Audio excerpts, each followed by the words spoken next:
La 14e génération de processeurs Intel est donc là, tout comme certaines des nouvelles cartes mères.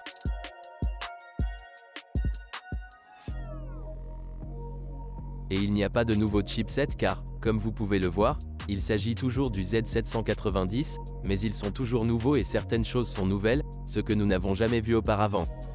Donc, dans cette vidéo, nous allons jeter un œil à la carte mère Wi-Fi ASRock Phantom Gaming Z790 Riptide et jeter un œil aux nouveautés. Merci donc à ASRock d'avoir sponsorisé cette vidéo pour jeter un œil à certaines des nouvelles spécifications et pourquoi cela pourrait être intéressant pour les créateurs. Ici, il est indiqué qu'il prend également en charge les 14, 13 et 12e générations. Bon, voici la carte mère, on va la mettre de côté. Jetons un coup d'œil à ce qu'il y a en dessous. Le manuel d'instruction, très sympa. Il s'agit du petit autocollant emblème de Phantom Gaming. Capteur de température, nous avons une antenne Wi-Fi. Il y a un autocollant en dessous pour que vous puissiez le coller soit sur la table, soit sur votre étui, ce qui est parfois mieux qu'un aimant. Mais selon si vous souhaitez simplement le déplacer tout le temps, un aimant serait peut-être préférable. Nous avons, oh, c'est différent. C'est ce que je n'ai jamais vu auparavant. Il s'agit donc d'une extension RVB5V. Donc, fondamentalement, vous pouvez mettre cela sur la carte mère, puis via ce câble, nous pouvons le diviser en 3. Nous avons un capuchon de touche spécial si vous souhaitez le mettre sur un Escape et 2 câbles SATA. Oh, écoutez, ce qui est intéressant, c'est que l'emballage ici est qu'ils ont mis une sorte de papier statique autour. Et vous pouvez également voir cette éponge autour de cette carte mère. Donc, l'emballage, ils veulent vraiment s'assurer que cela ne soit pas gâché lors de l'expédition, car vous pouvez voir qu'il y a également des attaches autour pour s'assurer que cette carte mère reste avec ce coussin en mousse en dessous. Voici donc la carte mère. On voit un peu plus de dissipateur thermique que sur la version précédente. Je ne sais pas si vous connaissez également la carte mère Z790 Riptide d'ASRock, mais vous pouvez voir qu'il n'y a pas de dissipateur thermique autour de la section centrale. Mais maintenant, il y a ce gros dissipateur thermique qui s'étend partout. Parlons donc de certaines spécifications, fonctionnalités, en tête, etc. On s'habitue donc à la carte mère. Tout d'abord, nous avons le socket LG A1700 et tout le monde le connaît. Écoutez, j'ai le 14600K. Alors, mettons ça directement. Grâce à ces nouvelles cartes mères, la 14e génération fonctionnera immédiatement, vous n'aurez donc pas à effectuer de mise à jour du BIOS. Si vous possédez certaines cartes mères plus anciennes, vous devrez peut-être effectuer une mise à jour du BIOS. Et s'il n'a pas de bouton de flashback du BIOS, vous pourriez avoir des problèmes car vous pourriez avoir besoin d'un autre processeur ou quelque chose comme ça.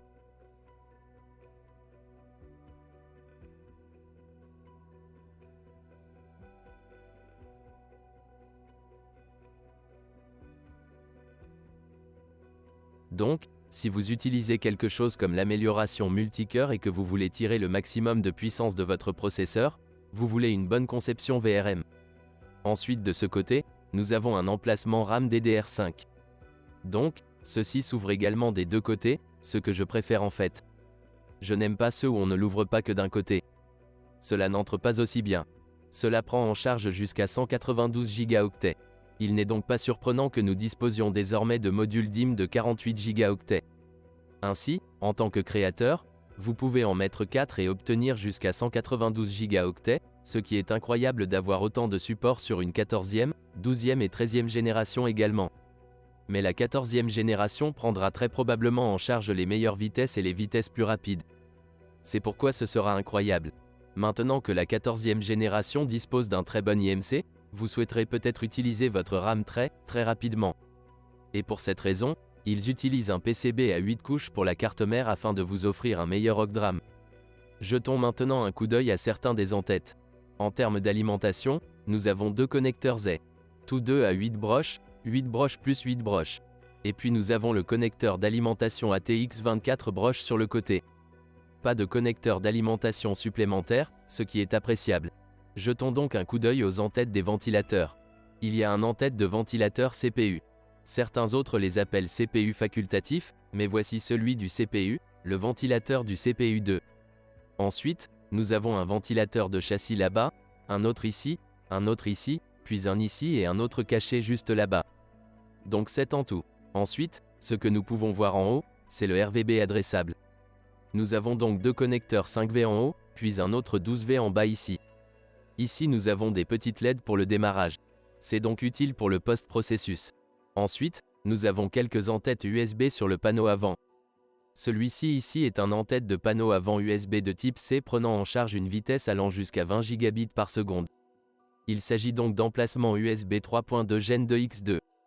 Donc, si vous possédez l'un de ces disques durs externes, par exemple, Samsung vient de sortir le SSD T9, un SSD externe. Cela peut prendre en charge cette bande passante à une vitesse de 20 gigabits. Il est évidemment rétrocompatible. Et si vous possédez quelque chose comme un autre SSD externe qui pourrait ne pas prendre en charge le Gen 2X2, vous obtiendrez toujours 10 gigabits de celui-ci. Mais il prend également en charge les 20 gigabits, ce qui est très agréable sur l'entête de votre panneau avant. Il s'agit d'un port USB de type A qui prend en charge jusqu'à 5 gigabits par seconde d'entête USB sur le panneau avant. Et il prend en charge jusqu'à 2 entêtes grâce à cela. Ensuite, en descendant ici, nous avons des ports SATA. Il y en a 6 de ce côté, puis 2 autres en bas ici. Et puis nous avons ici 2 connecteurs USB 2.0 pour vos pompes ou tout ce dont vous avez besoin. Et aussi une carte d'extension Thunderbolt ici également. Donc, si vous avez besoin de Thunderbolt, comme il n'a pas de Thunderbolt intégré, vous pouvez y insérer une carte. Boum. Et puis passer un Thunderbolt à travers cela, ce qui est également très agréable. Maintenant, vérifiez les instructions là-bas. Je ne sais pas exactement ce qu'est cette entête ici. Il est écrit débogage SPI. Je suppose que c'est une sorte d'entête pour le dépannage.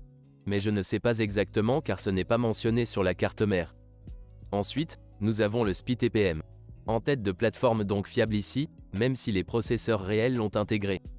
Si vous en avez besoin, je ne connais pas beaucoup de gens qui en auraient besoin. Si vous en faites partie, faites-le moi savoir dans la section commentaires ci-dessous.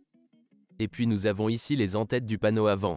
C'est pour vos boutons d'alimentation, vos LED, et vous savez, les boutons de réinitialisation et tout ce qui se passe autour de ça. Passant de ce côté, nous avons ici l'audio HD pour l'audio du panneau avant, ainsi qu'un capteur CMOS clair et un capteur de température. N'oubliez pas que nous avions l'entête ou la broche de température dans la boîte réelle. Vous pouvez donc le brancher là-bas et mesurer les températures là où vous le souhaitez. Et vous avez également cette entête UART, ce qui n'est pas très courant sur les cartes mères.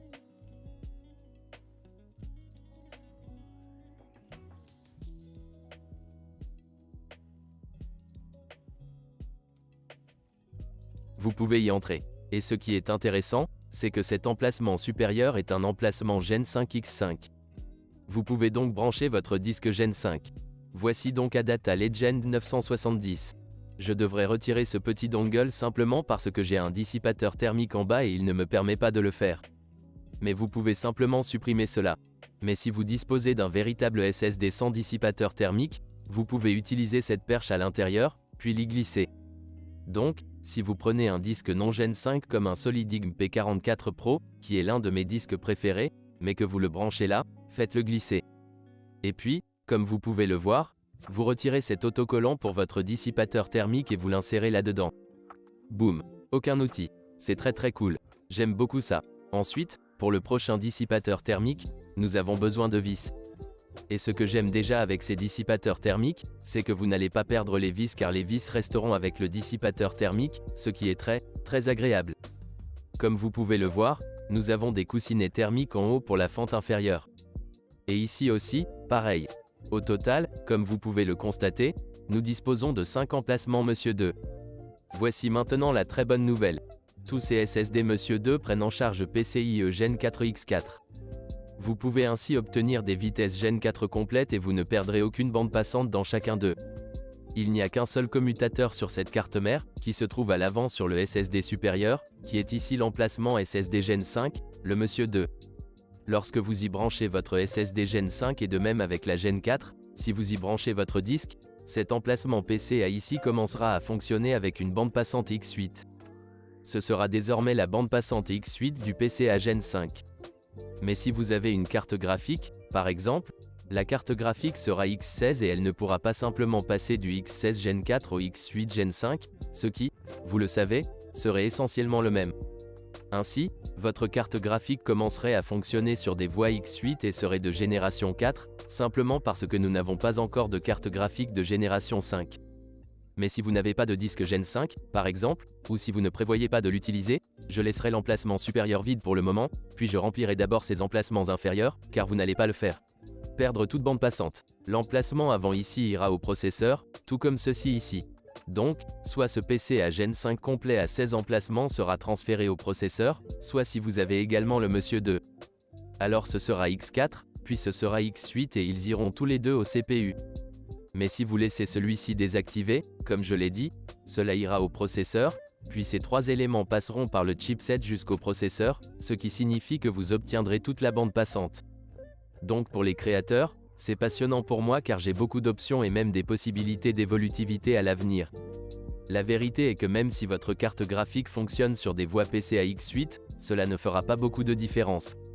Faites-moi savoir si vous souhaitez que je fasse le test et dans quelles conditions vous commencerez réellement à perdre une partie des performances. Dans la plupart des cas, vous ne verrez vraiment pas la différence à moins que vous n'utilisiez vraiment le GPU d'une manière où nous l'utilisons toutes et vous y verrez un goulot d'étranglement avec la voie X8 PCA. Et il y a une autre chose dont nous devons parler, c'est ce type ici. Il s'agit donc ici de la puce Intel BE200 Wi-Fi 7 et Bluetooth 5.4. Nous obtenons donc le Wi-Fi sans fil, le Wi-Fi 7 désormais et le Bluetooth 5.4.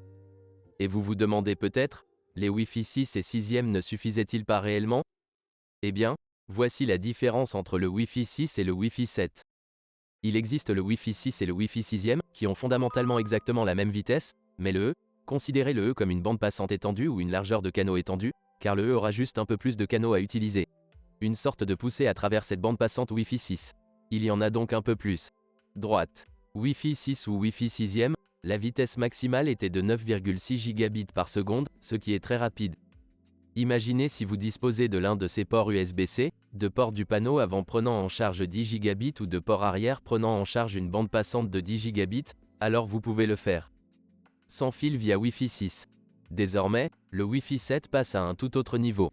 D'accord. La vitesse maximale du Wi-Fi 7 peut atteindre 46 gigabits par seconde. Vous avez peut-être entendu dire que Thunderbolt 4 a une bande passante de 40 gigabits. Droite. Mais en réalité, cette bande passante de 40 gigabits est en partie réservée au signal vidéo, à l'audio et à d'autres choses.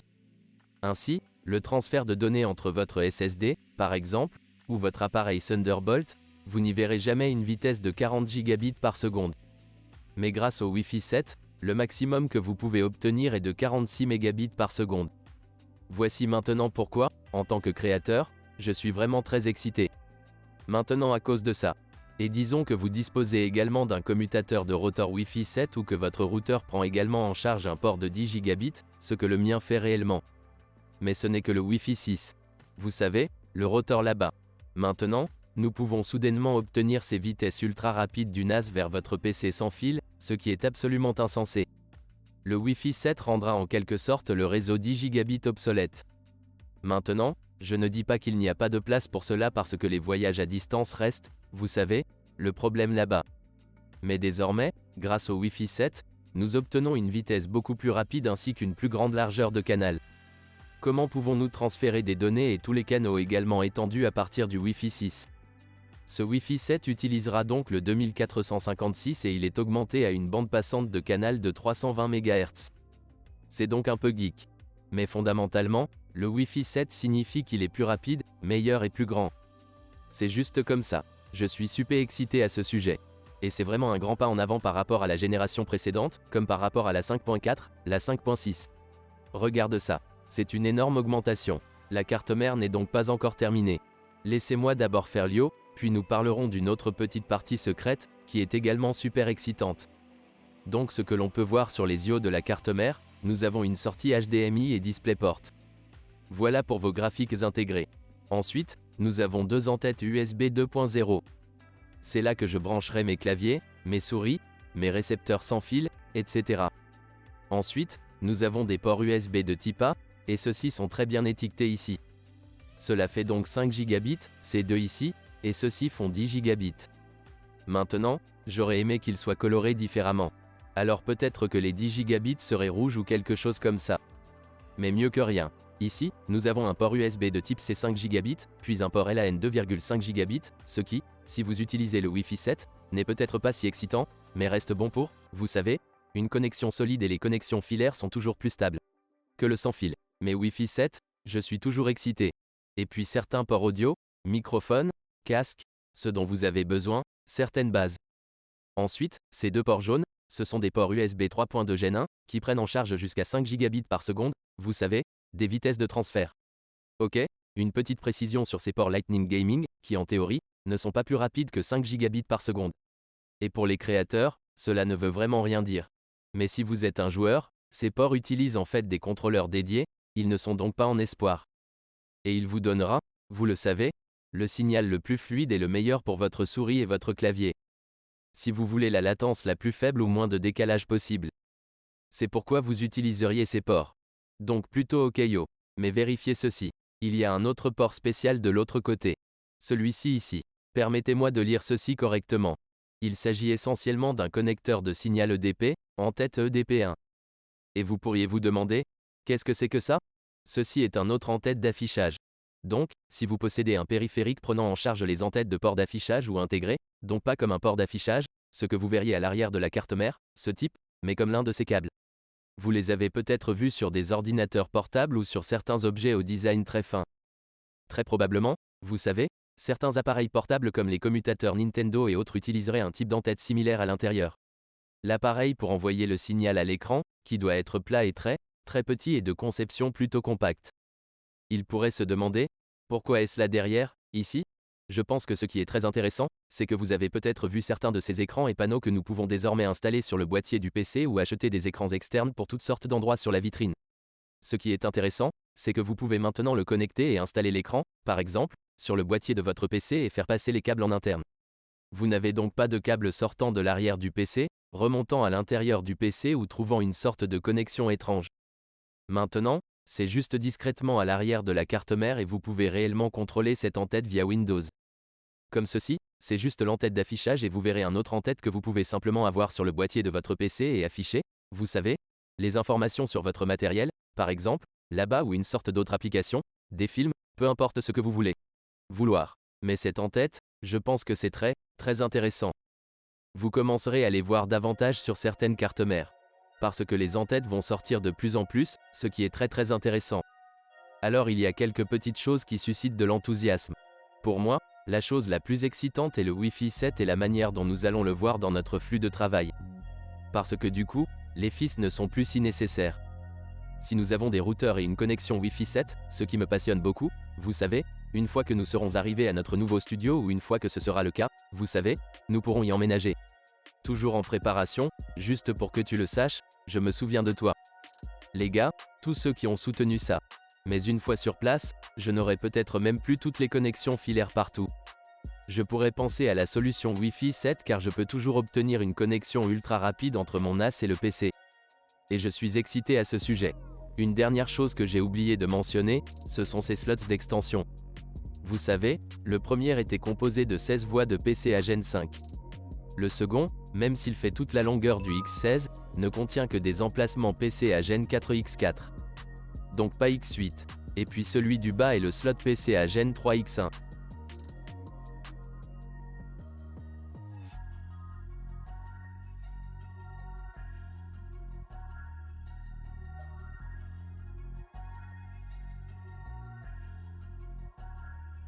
Merci à Xerox d'avoir sponsorisé cette vidéo et d'avoir eu la chance de jeter un œil à certaines des dernières cartes mères Z719.